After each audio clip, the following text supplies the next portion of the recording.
Manje-ke ake sikhulumeni nge-theoretical probability. Siqedile manje nge-topic yokuqala ye-terminology. Sesiyisithuma manje topic theoretical probability. I-theoretical probability-ke yinto esho ukuthi in theory si-expect-a ukuthini. Okusho ukuthi-ke sizoba ne-formula-ke yokuyenza lokho. I-probability ukuthi yenzeke i-event inamba yama-results esiwa-expect-ayo esiwalindele divided by i-total number yama-possible results. Yabo.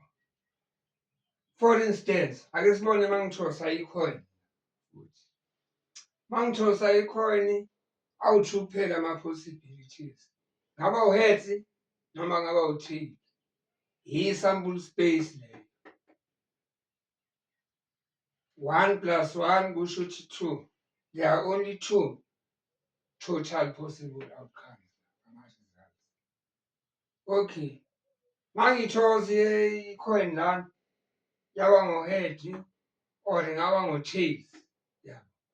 Kusho ukuthi-ke i-number of times u-head theoretically mangithosa kawu-2 icoin u-heads kumele avele kayi-1, u-tails avele kayi-1. In theory. In practice ngalithosa kawu-5 kuleyo ingena ku-tails. Kodwa theoretically kumele kube kanje. Ake sibuke abo-heads-ke ukuthi ngizoyi-calculate-a kanjani probability yokuthi kuphuma abo-heads. Ngizothatha inamba yabo-heads ethi 1 ngibeke phezulu. Thathe inamba ye-sample space ngithe u-2 divide ngayo. Kusho ukuthi i-probability yabo-heads-ke u-half. Half the time kuzoba abo-heads. Half the time kuzoba u-tails.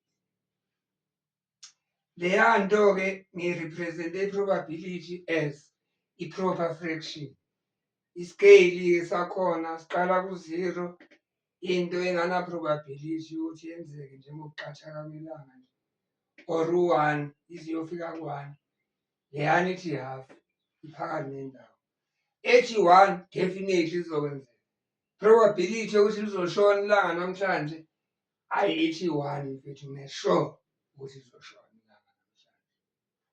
Mangifuna ukuyi-represent-a as i-percentage ngithatha loya half yonke i-proper fraction mangifuna ukuyishintsha ibe yi-percent ngivele ngithathe leyo fraction ngiyi-times ngo-100.